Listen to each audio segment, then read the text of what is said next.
Abortion is wrong, but what about the cases of rape? Many make these exceptions, but what about the children conceived in rape? Today I am speaking with just such a person. Her name is Rebecca Kiessling, and she is the founder and president of Save the One, a global pro-life organization focused on defending the so-called hard cases. Rebecca has also had success politically, convincing lawmakers and politicians not to include exceptions in their laws protecting unborn children. Rebecca, thank you so much for coming on the show. Thank you so much for having me.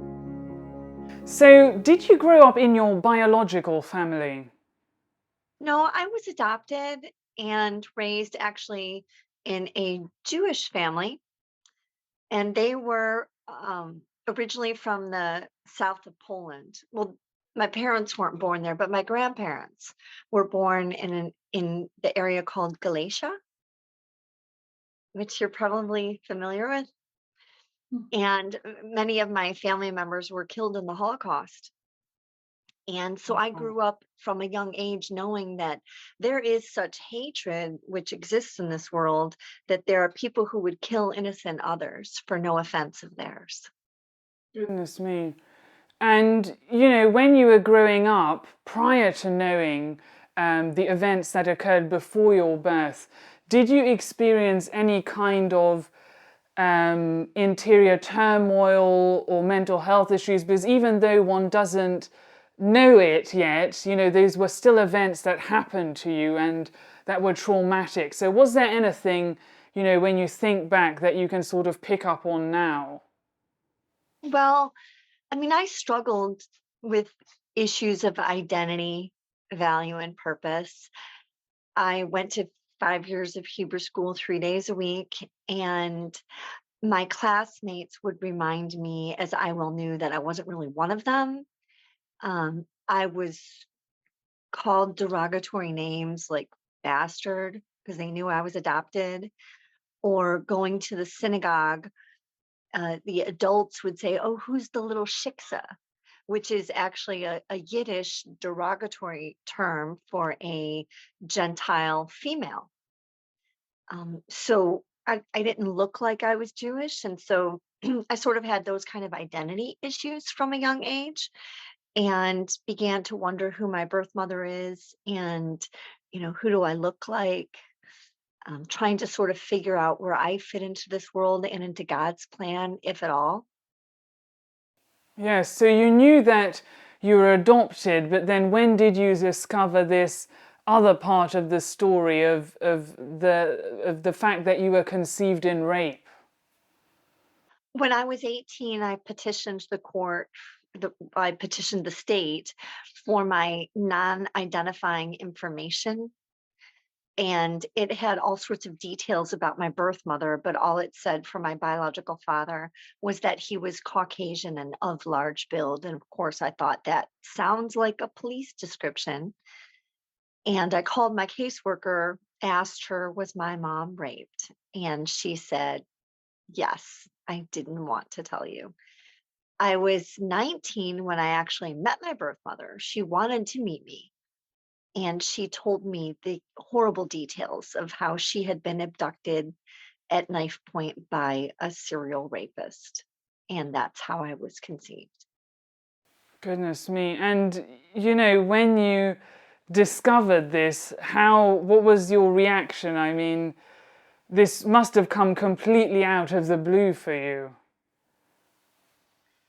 Yes, I immediately thought about what people say about abortion in cases of rape, and that this was like the big justification for people for abortion.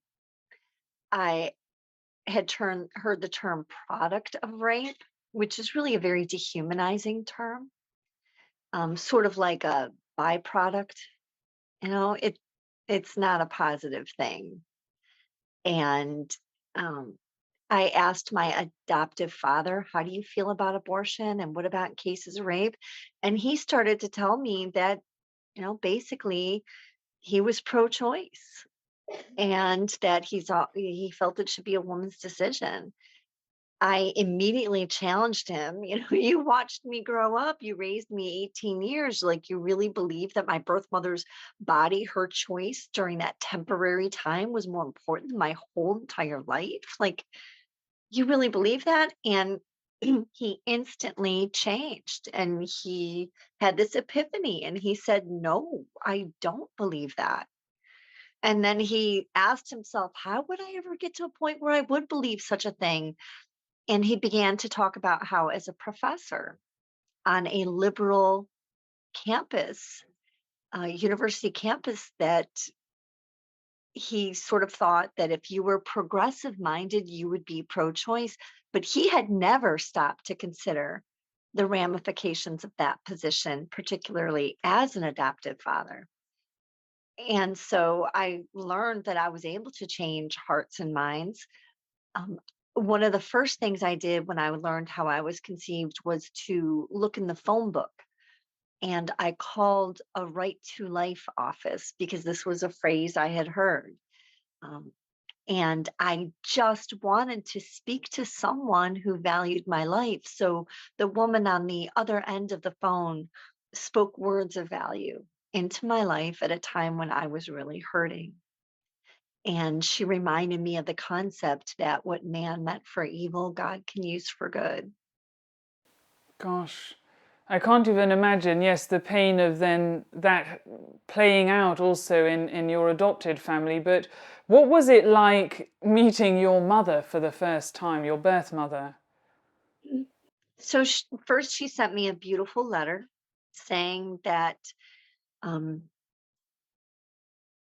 hoping by now that the shock of finding out all the details of your birth are forgotten, for that was not reason enough of having to give up something as beautiful as you were. And it was just a beautiful letter. She went on, and it was very affirming. I arranged to fly home and meet her on her 51st birth date, and it was surreal. I mean, this was sort of an iconic figure in my life, and realized, she was just a person. And it was a little bit awkward at first, but I've called her mom from the time we met, which was nurturing to me, and I felt like it was honoring to her. My adoptive parents were very supportive of me meeting her and just as curious as I was. But a few weeks later, I finally got up the courage to ask her about abortion. And she told me that if it had been legal in Michigan at the time, that she would have aborted me, Wow. even if she had to do it all over again. And she Oh said, my word. it should have been my right. Oh, And she maintained that position for the next 6 years, but then she did change her mind about abortion, and now, decades later, we're both so thankful that we were both protected, and we were both spared the horror, the violence of abortion. And out goodness of me. her 3 children, I'm the only one she has a relationship with her. I'm the one who honors her. I bring her healing. Gosh. So when you heard your mother say that, like, I cannot begin to comprehend what that felt like to you. I mean, the fact that she was so open and said this, I mean, how did you feel? How did you start feeling towards her? I I felt very, um, devastated, panicky. I thought that by meeting my birth mother, it would help me to feel grounded. I was going to find my roots and, um, again, where I fit into this world, it was gonna help bring meaning to my life, I thought. And instead, it was just like this nightmare, to learn that my biological father was a really horrible man, that I was conceived in violence. I felt for my birth mother, but then to hear that she wanted to kill me, wanted to end my life, even looking me in the face saying that if she had to do it all over again, she would have aborted me, was just absolutely horrifying. I mean, she was like, I said, in many ways, my idol, like before I ever met her. And to hear her say that was dehumanizing, demoralizing. Goodness me. And how did you, I mean, begin to heal from this and sort of come to terms with the fact that, this is part of, your life and where you come from, but that it doesn't define you? Yes, and this process of healing, how did this take place? So when I first learned how I was conceived, I realized instantly that I was in a position where I would forever have to defend my own life, that I would have to justify my own existence and prove to people that I should not have been aborted. I just didn't think that I'd have to be doing that with my birth mother.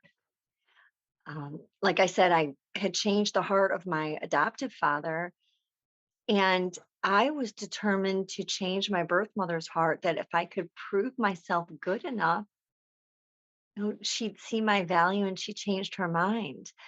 But, that didn't work. And I also thought that if I could, make myself successful, attractive, like other people would look at me and say, oh, clearly Rebecca shouldn't have been aborted. Um, not because of how I was conceived, but if they looked at my successes, they'd see me as a person of value, that I belong on this earth. Um, and that's kind of, the world's model of success. Like, and in many respects, gosh, it's kind of like the whole idea of eugenics. And, I was very cognizant growing up, as I said, of sort of that Nazi mentality of, who has value. What is a person's worth? Is it, how you look, who your parents are, what religion, how smart you are, how athletic? Like, is your value based upon your successes or your failures in life? If you've messed up in life, if you've had, too many failures, are you worthless? Or if you had, disabilities, I knew that was sort of how the world measures you, or how much money you make.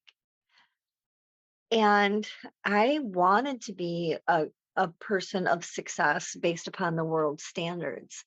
And I went to law school, and I just learned quickly that that's not my value. That's not my worth. And it was,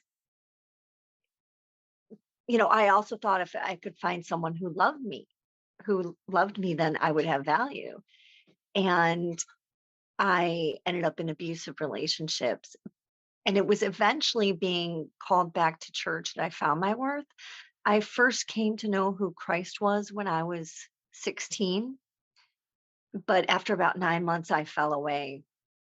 And I didn't really have a good foundation. Like, I knew the message of salvation, but I didn't know sort of what God had to say about those issues of value, identity, and purpose until later, when I went to mass and, gave my heart back to Christ, and then went through RCIA. I don't know if you know what that is. It's like sort of Vatican II, the rites of Christian initiation of adults, how you become like a member of, God's family. And the very first day, it was a very in-depth program. It was about 9 months long. We went once a week and we had homework.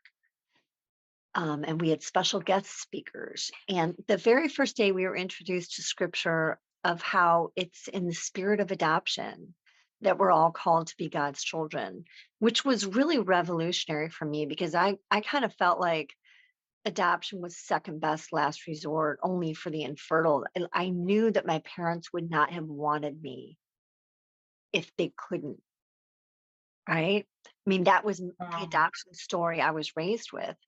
It was Yes. all about their infertility. It wasn't about like God has a special plan for your life, adoption's glorious. It's a picture of God's love for us. There was none of that. And so to learn that, and like I said, the Jewish people are God's chosen, and we learned that in Hebrew school, but my classmates would tell me, you're not one of us. You're not one of God's chosen. But then, through Christ, I know that I am. because I'm chosen in the spirit of adoption. And that was very, very, I can't even emphasize how revolutionary that was for me. And, Christ talked about like when the storms come, if you build your house on sand, you're not going to survive the storm. But if you build your house on rock, on the foundation of Christ, then you can survive the storms, right? And so I was learning to build my house on a rock, not on sand. Yes. And just on so many levels, there were so many difficult things that happened in your life. And, many people say that, even putting the rape question aside, they say that basically the attitude of some people are basically better off not alive because of all the difficult circumstances that they will be in after their birth, right? And that right, too many difficulties, it's too hard. It's better for them not to be alive. And what would really be your answer to these people? I mean, how was that for you, and how is your life now? Okay, so for people who, are Christians, Catholic, people of faith, um, know your audience, right? For them, I'll explain to them that, first of all, I'm not a product of rape or child of a rapist, but I'm the child of a rape victim. And most importantly, I'm a child of God. The rapist is not my creator. I was created, and Satan's not my creator. Okay, because I've had people suggest that too. I was created by God in his image, not in the image of the rapist, on purpose for a purpose, which was not to be aborted. I actually had someone in my church parking lot very upset that the church was, had a position on abortion, right? And that they were doing a petition drive in the church. And she started like arguing with me about it and then brought up what about in cases of rape. And I told her how I was conceived and she's still like arguing with me. And then I asked her, did God not create me? And she stopped to think about it. Like, and I like, what are you thinking? Where in the Bible does it suggest that Satan creates people? And she says, all right, I'll give you that. Wow. Okay. God and I thank you, give credit where credit is due. And then I asked her the next most relevant question, which is, and did God not create me for a purpose? And she stopped to think about it and then responded by saying, I just think that God creates some people for the purpose of being aborted. No, no, No. no, he created me for good and not for evil. And there's just like all this scripture that tells us all that each one of us has a special purpose for our lives. And what man meant for evil, God can use for good. We're told that we're not to punish the child for the sins of the father, that each is to be punished for his own sin. Um, it's like Jesus was asked about the blind child, um, whose parent caused this sin, and it's like, no, no, that's not how it works. And he explained that to us.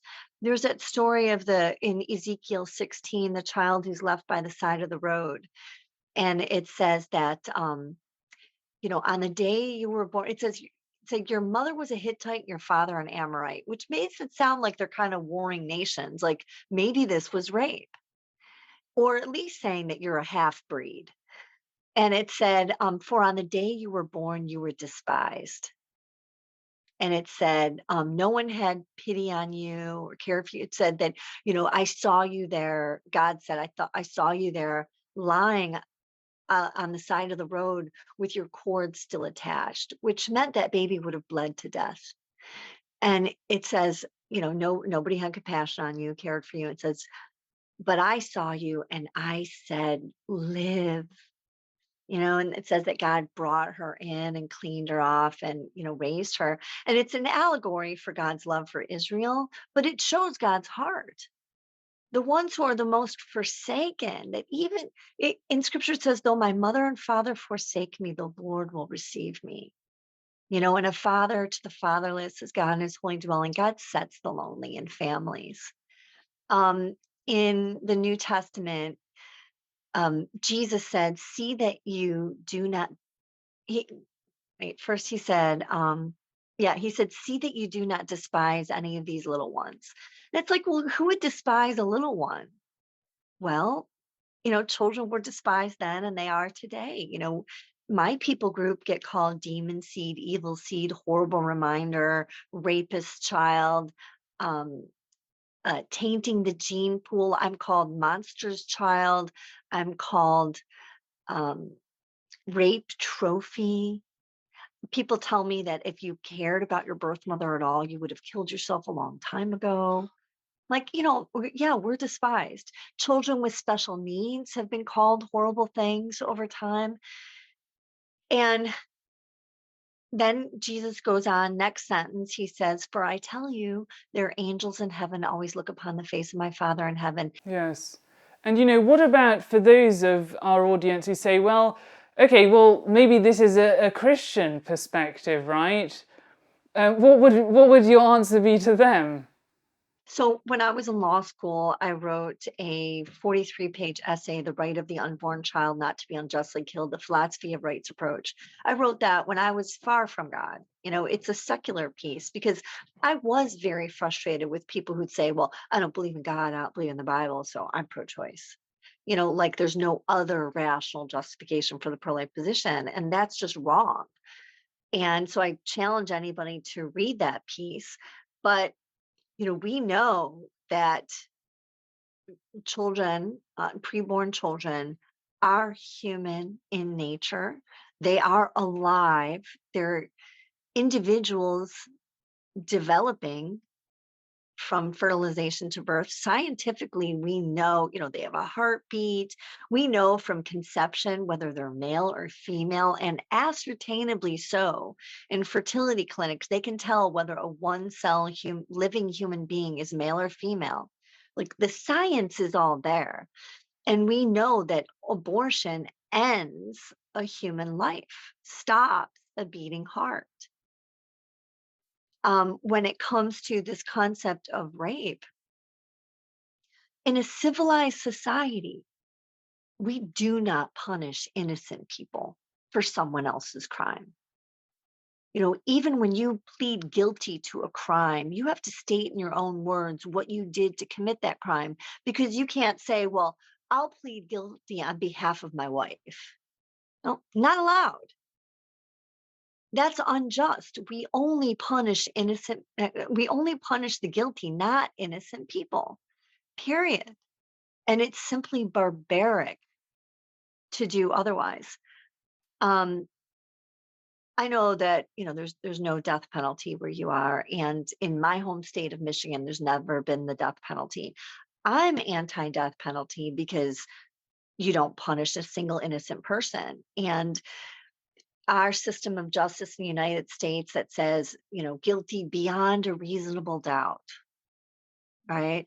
That's a fiction. It's supposed to be a 99.9% certainty, but there's human error. There's even scientific error, things that happen in labs, and we cannot punish a single innocent person. And there's this thing called the Innocence Project for states where they do have the death penalty, where they finally get good legal counsel, people who volunteer spend their lives exonerating innocent people who are on death row.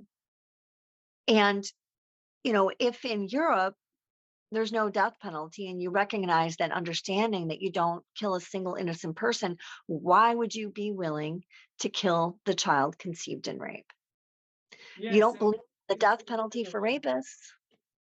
It's And even in general, yes. I mean, I found it so well put. I heard this at a March for Life, saying, we have abolished the death penalty for the guilty.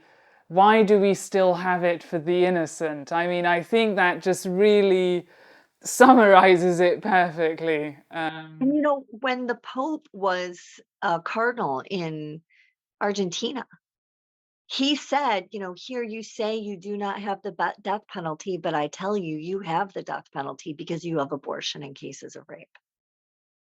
Yes. I wish Yes. he And, would be, I wish he'd be as bold today as he was then. yes, yes. And, we really don't think about this implications because, um, most people, have this rape exception and they don't really think about, how that feels to somebody who is alive and they, were conceived in rape. How basically you are saying that they shouldn't be alive, somehow they are less worthy. This rape exception, I know this is something that you really work hard to, get, people to see it from a different perspective. Yes, fundamentally, it must be very painful, really, very personal to you, right?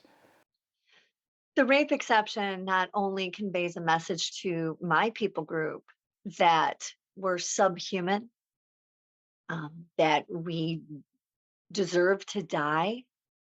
Oftentimes people believe that we deserve to die at taxpayer expense. Um, Ouch, you know? Eh, but not only does it affect our people group in that way, but it also affects all of the mothers who are rape survivors, who are raising their children, who love their children.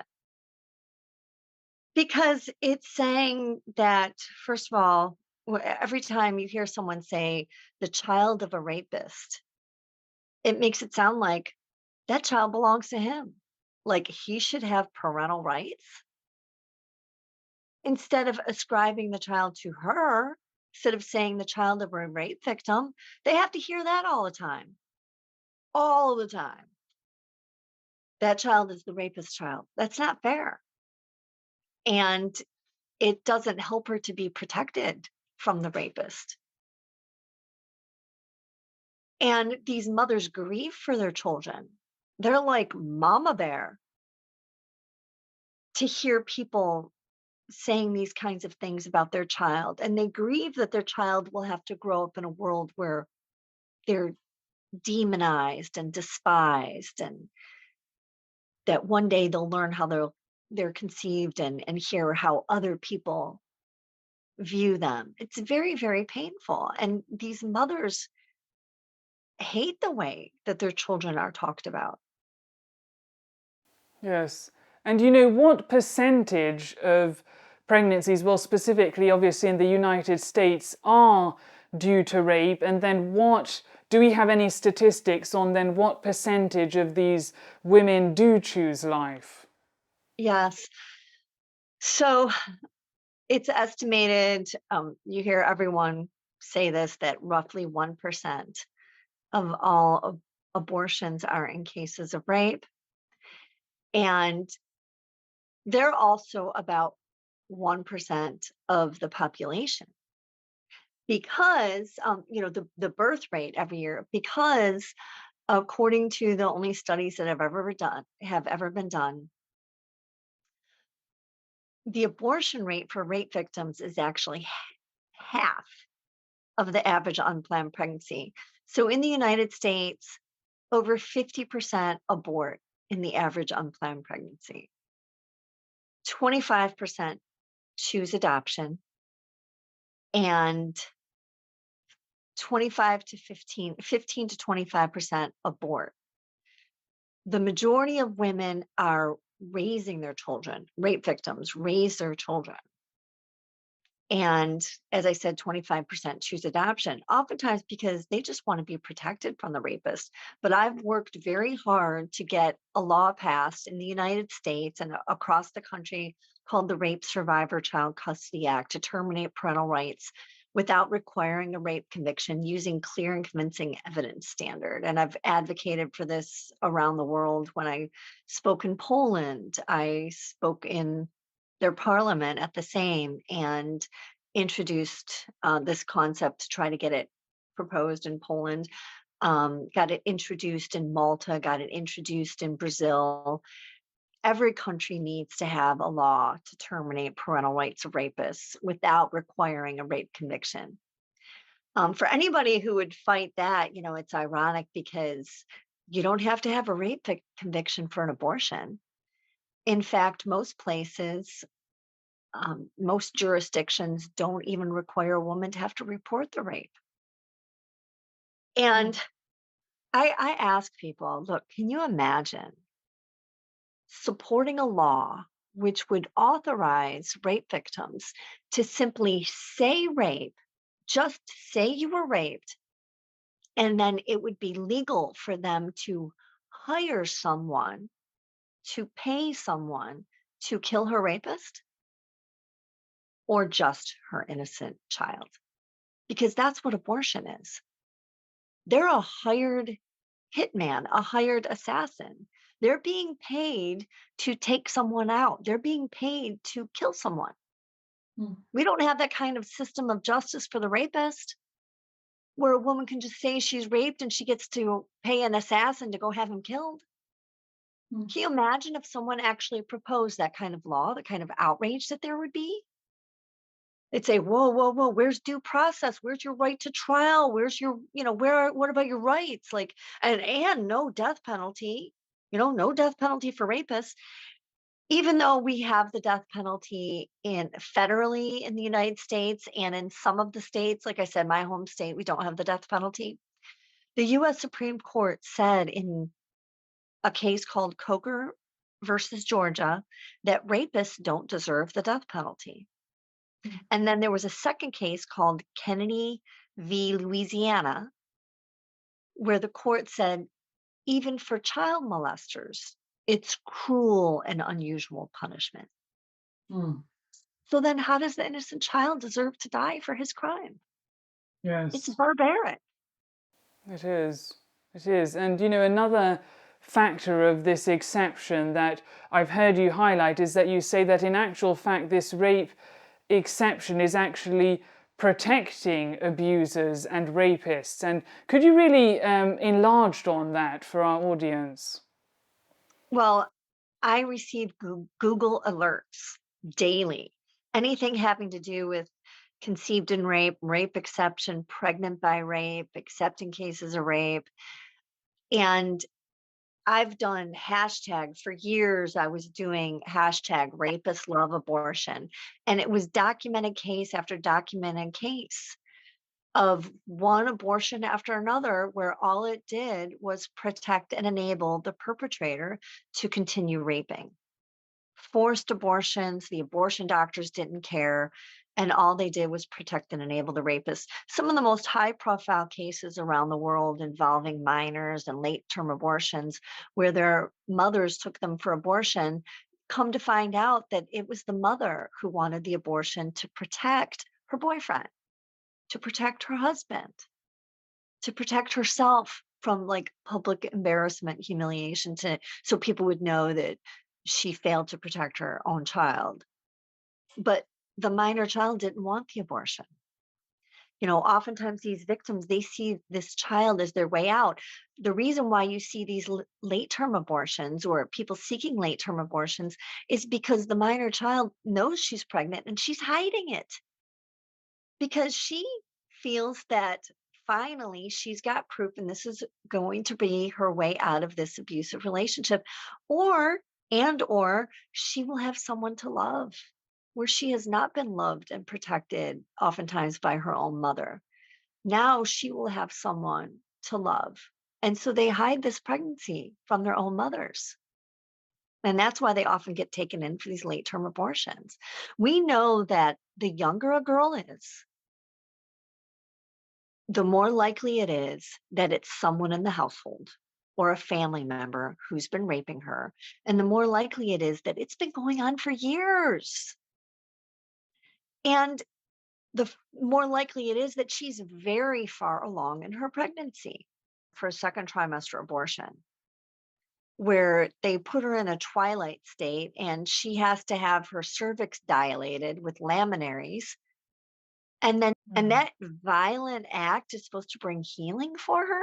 They'll say things like the further along, well, no, they'll say that if she was forced to carry the baby full term, it would be dangerous for her life or health for Mm. a really young mother, a petite mother. And that's a true statement.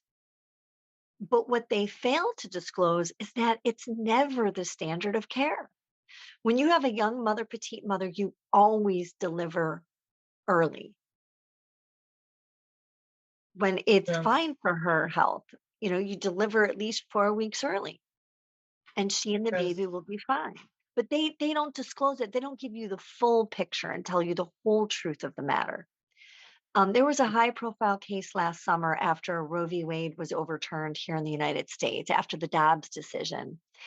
And it was an abortion doctor in Indiana reported that she had a 10-year-old girl in her office that she performed an abortion on, and that her mother had brought her for an abortion because it became illegal in Ohio as soon as Roe versus Wade was overturned because they had a heartbeat bill. And so after 6 weeks, it was illegal to do an abortion. So her mother took her to Indiana. Mm. This doctor this time says she reported the rape. Usually they don't. Usually they're just covering it up and protecting, enabling the rapist. But in this instance, she reported the rape, but it was a false report because the girl's mother lied and said that it was an 18-year-old guy. This abortion doctor sent her back into the arms of her rapist for 10 days until a detective in Ohio who knew it's usually somebody in the household um, made an arrest. And the guy Gosh. confessed it was the mother's 28-year-old boyfriend. And he Gosh. confessed. But even after he confessed, the girl's mother was still pleading for his innocence, pleading for him to be released Yes. and sent back into the house. And Gosh. that just proves exactly what we've always said. Rapists love abortion, and even her own mother is often trafficking her or just seeking to protect Unbelievable. her lover. Unbelievable. These are completely things that are never spoken about in this issue, and it's so tragic, right? Because they really, claim to be wanting to help these women, but in actual fact, on multiple levels, are doing quite the opposite. And I really want to also ask you about your pro-life work and your organization, Save the One. Could you tell us about these? Save the one. It comes from the parable of the lost sheep, where Jesus it says the good shepherd left the 99 to save the one. We are a global network of over 1,200 now who were conceived and raped like me, and mothers who became pregnant by rape. We have groups all over the world. So we have Save the One European Union on Facebook, and we have Save the One Africa. We have a young man who started Save the One Uganda. He was conceived and raped.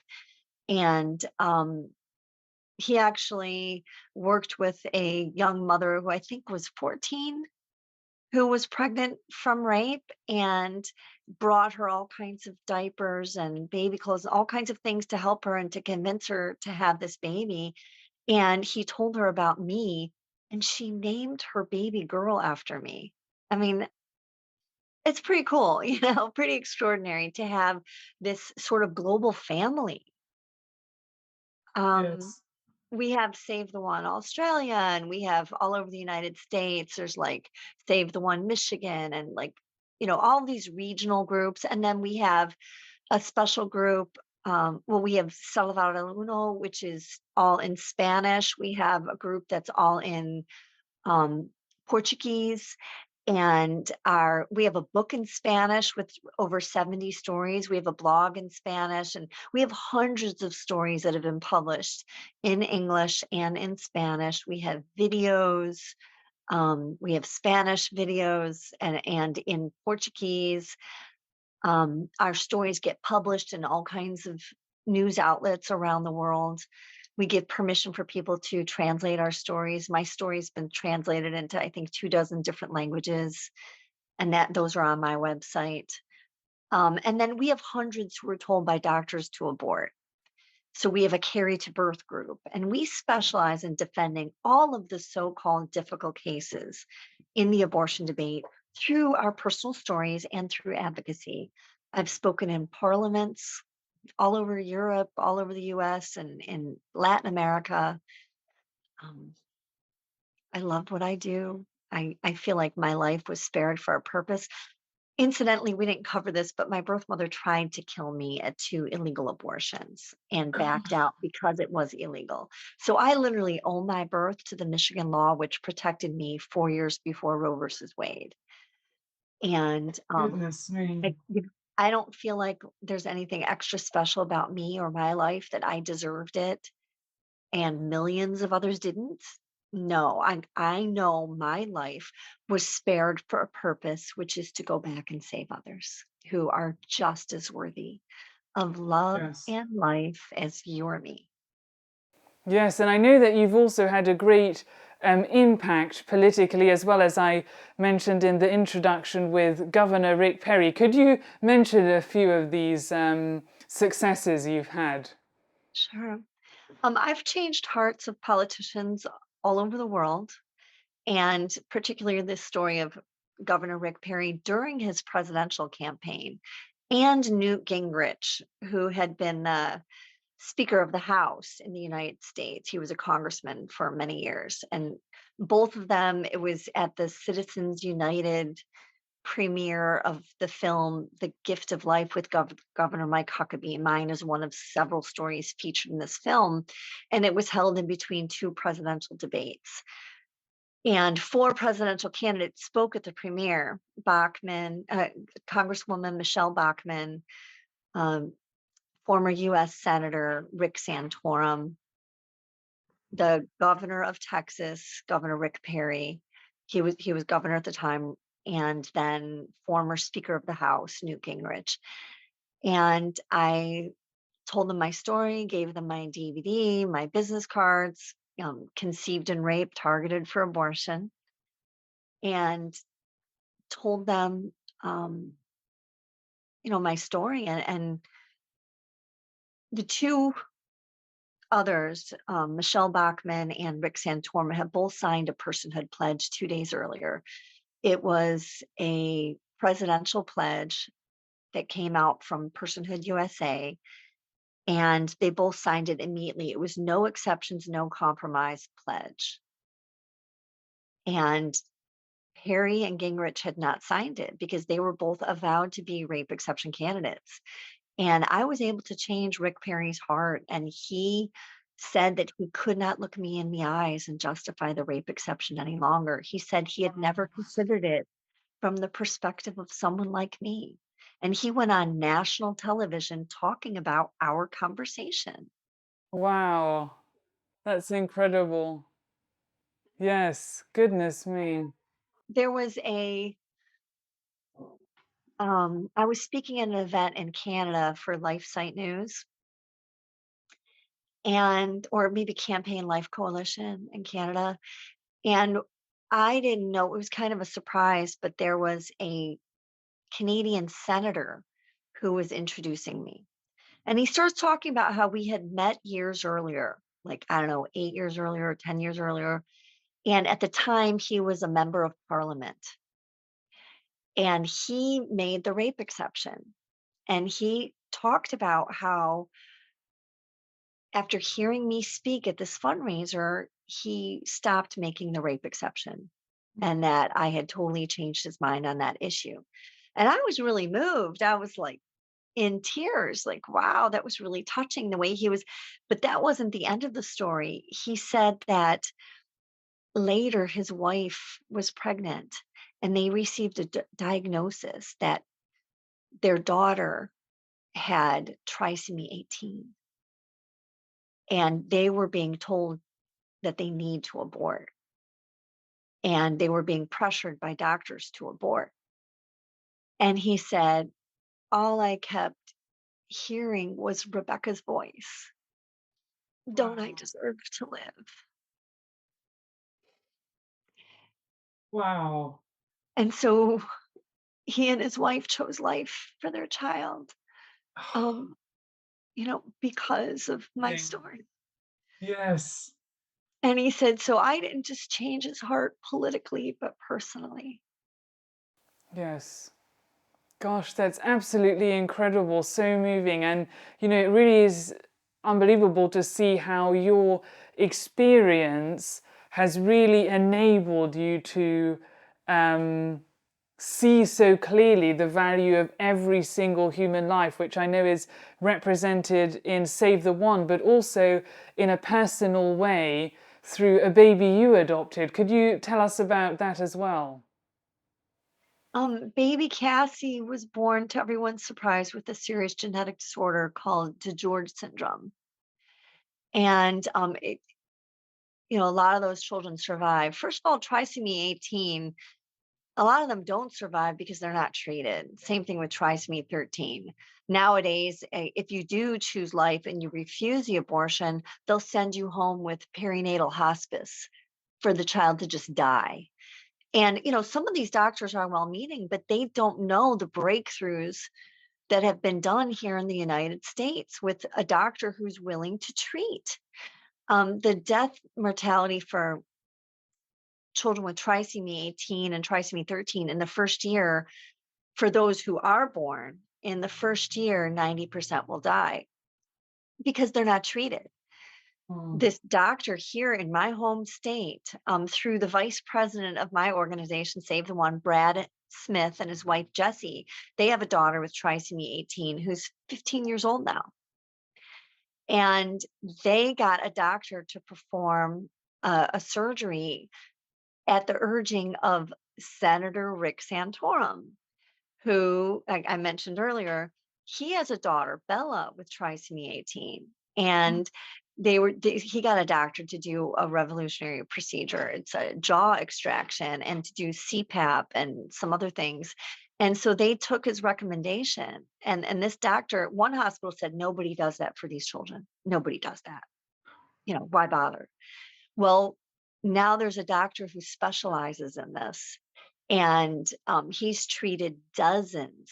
And there were only a couple of them who died, and that was because the parents came to them kind of late, and they weren't able to start the treatment soon enough. And one of the parents, they just wouldn't do the protocol. Um, so even in the most lethal of circumstances, these children can be treated. But DeGeorge syndrome, a lot of these children do survive, but they bully everybody to abort. And she had a lot of issues. And a cardiologist ended up taking her off of oxygen when she wasn't ready. We thought the hole in her heart was closing up, and he said that being on oxygen invited more fluid into the heart, into the lungs from the heart. And so he took her off oxygen. He was in a hurry. He didn't test her in advance. And she stopped breathing right after the appointment. We did CPR, EMS came, they resuscitated her. And then there was more medical malpractice from some residents, like student, physicians. And they did a procedure without the head doctor's permission to try to extract fluid from her lungs, and she stopped breathing again. And by the time they resuscitated her the second time, she had significant brain damage. And they were doing epinephrine, and then they couldn't keep her blood pressure up any longer. And so um, she died in her arms. And it was, extremely painful at the time. It was the most painful thing I'd ever been through in my life. But, she was precious, and I would do it all over again. She mattered. Cassie mattered. Yes.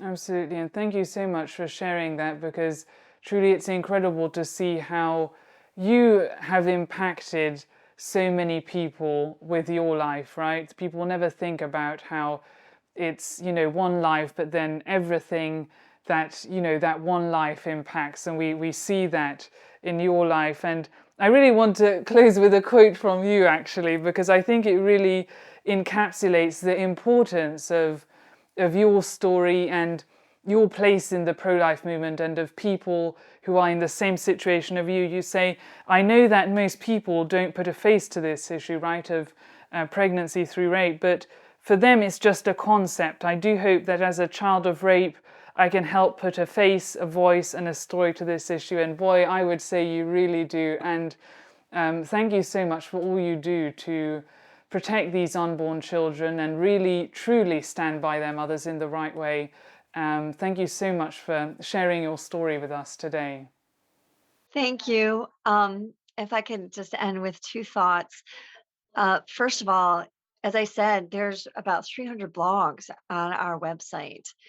If there's anybody who is interested in translating these into another language, to make it available, you probably have people listening from all over Europe. So that's how Save the One in Spanish became so large. We had people, it started off with David Arbosch in Spain from Barcelona was translating some stories, and a young man from Argentina had been translating stories when he was just out of high school. And it was through that that we end up having this, like, we have over 100,000 followers on our Spanish page on Facebook. And we have all these other women now from all over Latin America and Spain sharing their stories. And then they translate them into English for us. There are people all over Europe who have these stories. They don't feel like they have a voice. If you start translating stories into their language, they will come forward. And you could start a whole page in your language, or if you have an pro-life organization, you can just be sharing these difficult case stories on your website, on your blog, and people will come forward and they can be part of a community. So I would encourage anybody who can translate, please do. And then the last thought is something that my daughter wrote when she was 6.5 years old. She surprised me. She told me she was writing a book, and she had these little pieces of paper and stapled it all together. And this is what she wrote: conceived in rape is not bad, because that's my mom. Rape is bad and abortion is bad, because they both hurt people. I just think, why can't people just understand that? It's so simple. Even a child can understand that. Yes, yes, definitely. Thank you so much, Rebecca. Thank you.